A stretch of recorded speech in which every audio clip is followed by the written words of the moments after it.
A cura que Deus realiza em nossa vida passa muitas vezes pela reorientação dos nossos caminhos.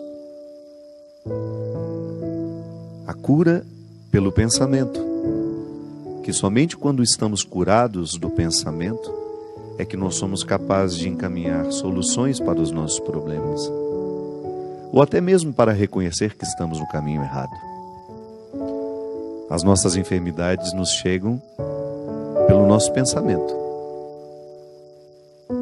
sobretudo nos dias de hoje em que nós pensamos tão mal, porque somos pouco estimulados a um pensamento mais profundo, mais abrangente. Tenho dito isso, você já me ouviu falar tantas vezes. É uma característica da pós-contemporaneidade, pós-modernidade, sei lá que nome nós podemos dar a nós nesse momento.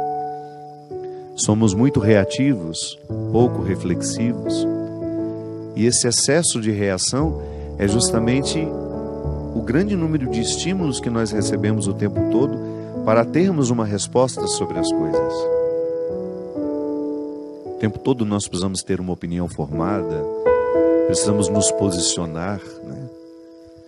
Ainda que a gente não tenha refletido o suficiente para tomar aquele posicionamento, ainda que a gente nem tenha respostas para aquelas perguntas, nós associamos as nossas reações ao nosso estar vivo. E é tão estranho isso, né? Perdemos a fecundidade porque estamos reativos demais. Você experimenta isso na sua vida e cada um de nós experimenta de acordo com os estímulos que temos. O mais estimulado certamente terá ainda mais necessidade de se posicionar, porque ele está presente em tantos lugares, de tantas formas. Eu vejo pelo WhatsApp, né? Se você participa de muitos grupos, o tempo todo você é estimulado a sentir raiva, a ficar em paz, depende do conteúdo do grupo, a dizer, a falar, a posicionar-se. E isso vai gerando um déficit dentro de nós. Às vezes nós estamos exaustos ao final do dia e a gente não sabe por quê. É um cansaço mental mesmo de ter dado conta de tantos estímulos, respostas a muitos estímulos. Eu pessoalmente, minha gente, acho que vai ficar cada vez mais difícil nós sermos homens e mulheres fecundos. Porque a fecundidade exige o contrário, né? Exige recuo, silêncio, serenidade, tranquilidade, tudo que hoje nós não temos. Eu costumo dizer que nós somos protagonistas de um tempo que nunca houve igual em outro momento da história da humanidade. Nós já tivemos muitos fenômenos iguais, parecidos em momentos diferentes da história. Mas isso que hoje nós vivemos, de termos este excesso de comunicação à nossa disposição, esse excesso de informações, nunca na história da humanidade as pessoas foram expostas a isso. Então nós somos protagonistas de um tempo que ainda não foi suficientemente vivido para saber as consequências disso em nós. Estamos estimulados o tempo todo, temos uma facilidade imensa de nos comunicarmos, de nos conectar com outras pessoas. Os nossos filhos já estão nascendo assim. E as consequências nós ainda não vimos, porque nós estamos protagonizando. Ninguém viveu isso antes de nós para a gente saber o que isso causaria.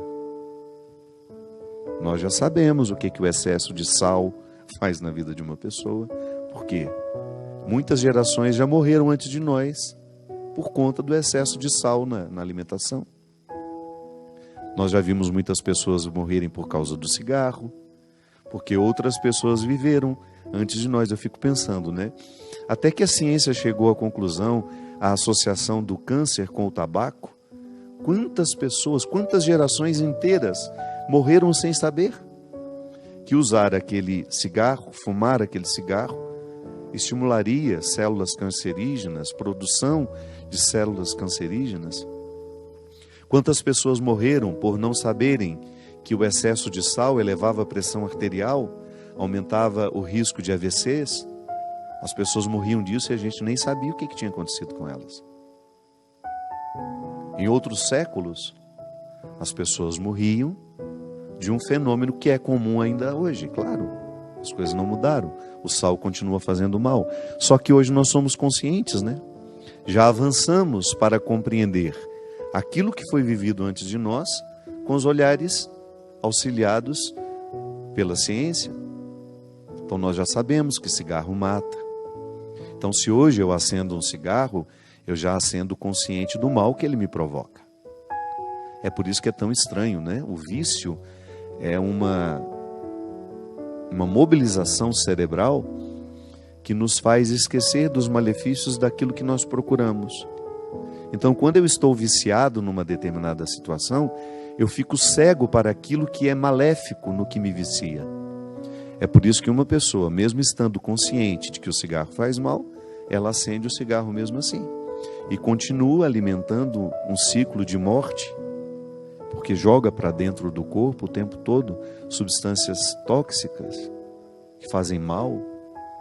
É estranho por que a gente escolhe isso, né? Mas faz parte. O álcool é a mesma coisa. Quantas pessoas morreram antes de nós? Consequências do álcool. Então hoje nós estamos protagonizando um tempo que nos priva, um estilo de vida que nos priva muito da quietude, do silêncio, da concentração. Eu lhe desafio a pensar o quanto você deixou de ler nos últimos tempos por causa do celular. O celular rouba o nosso tempo que antes era da leitura. Eu não estou falando somente de uma pessoa, não. Eu estou falando de milhares e milhares de pessoas que tiveram seus hábitos modificados por causa do celular. Ah, mas eu vejo notícias no celular. Vê de forma muito superficial, né? A gente só lê as chamadas. Dificilmente a gente clica no link para ver a notícia toda.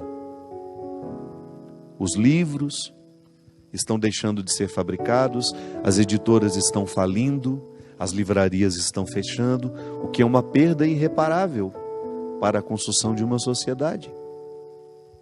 É lamentável que o seu filho não tenha mais contato com os livros da mesma forma como você teve. Gente, eu me lembro que eu, na minha infância, eu escolhia ganhar livros no Natal. No Dia das Crianças, queria me ver feliz, era me dar um livro de presente. Eu fico pensando como deve ser difícil ter um filho hoje que deseje ganhar um livro de presente. Porque nós estamos estimulados a práticas que são diferentes. Não estou dizendo que somos piores ou melhores. Estou apenas dizendo que somos diferentes e que o cultivo desse estilo de vida já está gerando prejuízos em nós que nós já podemos identificar.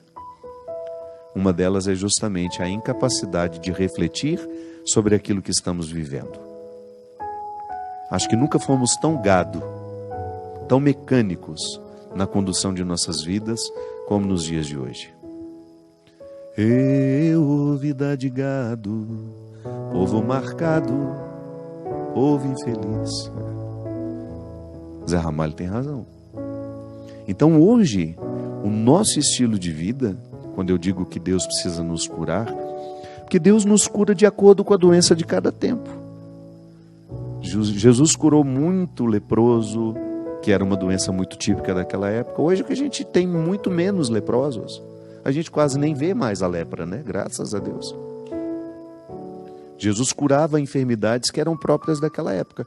E se hoje, minha gente, nós podemos eleger uma enfermidade que seja comum a todos nós, é justamente a nossa incapacidade de reflexão. É o nosso excesso de dispersão. Eu, como pregador de retiro, e eu não gosto de retiro para muita gente, não. Sempre que vou pregar de retiro, e eu prego por prazer, viu? De vez em quando eu reúno um grupo de pessoas, eu tenho lá o meu centro de espiritualidade, não é um lugar que eu quero que fique cheio, não é um lugar que eu quero gente curiosa para saber como é, não. Eu quero gente de busca, de desejo, de aprofundamento, de vida interior, porque já chega aquilo que na minha vida é dispersão.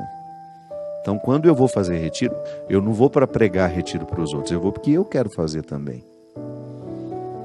E vou dizer para vocês, a nossa maior dificuldade, hoje não, porque o nosso público acabou compreendendo qual era a nossa proposta.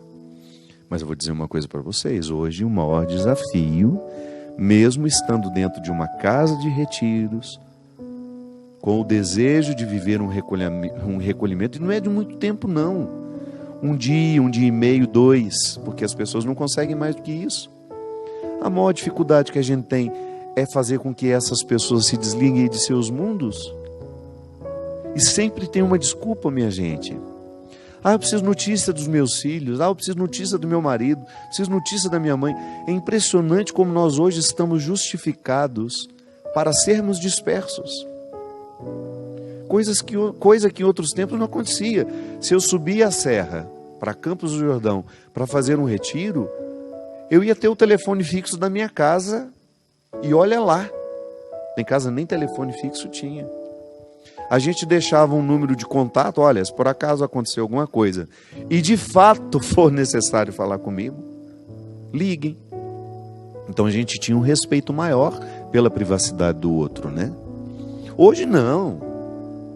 Qualquer bobagemzinha a gente quer comunicar o outro, tirar a paz do outro. É impressionante como às vezes eu estou aqui diante de um problema. Eu sei que eu posso construir a solução deste problema antes de perturbar uma multidão de pessoas que estão ligadas a mim, mas eu faço questão de esparramar a notícia ruim, eu faço questão de tirar a paz de um monte de gente, por quê? Eu estou viciado em fazer isso.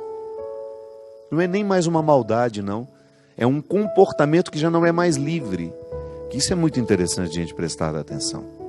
O meu comportamento, eu tenho de forma livre ou eu tenho de forma condicionada? O livro, Por Onde For o Teu Passo, Que Lá Esteja o Teu Coração, é uma reflexão justamente sobre isso tudo que eu estou falando com vocês. Na verdade, é um retrato dos nossos dias. O personagem que tem aqui, que conversa com sua consciência, é um pouco de todos nós. E aqui há um momento em que a consciência mostra para ele que nem sempre o nosso jeito de ser é livre. Porque quando é que o meu comportamento é livre? Quando eu estou consciente e diante da consciência que tenho, eu escolho fazer aquilo. Minha gente, o meu comportamento hoje, reativo, ele é muito pouco livre, porque eu estou condicionado a tê-lo. E quanto mais eu o reproduzo, menos livre eu fico para decidir não reproduzi-lo. Volto ao retiro. Então, quando eu tenho um grupo ali de 20 pessoas no máximo para viver 2 dias de retiro comigo, qual é a nossa maior dificuldade? Desligar-nos do mundo que nos estimula. E volto a dizer, sempre justificados. Dá um intervalo entre uma palestra e outra, em vez de sair, contemplar aquela natureza maravilhosa que nós temos, respirar um ar puro, que isso faz falta. Eu, quando subo a Campos do Jordão, que é um dos meus lugares preferidos no mundo, quando eu respiro aquele ar, quando eu olho para aquela, eu esqueci como é que chama, é uma coisinha vermelha que dá nos cascos das árvores, não sei se aquilo é um fungo, é uma bactéria, líquen. O que é isso, um líquen? É um fungo? Um líquen. Joga aí no Google para a gente saber. Só dá em lugares em que o ar é puro, não é isso? E eu fico tão feliz de ver que tudo lá tem líquen nas árvores. Aí eu respiro profundamente. Por quê? Ali eu estou vivendo todos os rituais que o meu corpo precisa para o desligamento. Tudo aquilo que me cansa. Graças a Deus, o celular não pega. Então, às vezes, as pessoas ficam penduradas na ponta das árvores para ver se elas pegam um sinal. Tamanha ansiedade de saber o que está acontecendo. Nós temos uma pretensão de comandar o mundo que é uma coisa absurda.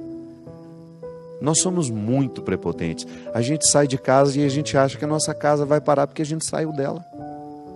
Deixa lá seu filho se virar um pouco com seus filhos. Às vezes a casa vai ficar até melhor sem você lá. E quando você voltar, eles vão perceber o quanto você é importante dentro daquele contexto. Deixa as pessoas sentirem um pouco a sua falta. Não insista com a sua presença. Mas nós não estamos livres para não agir assim.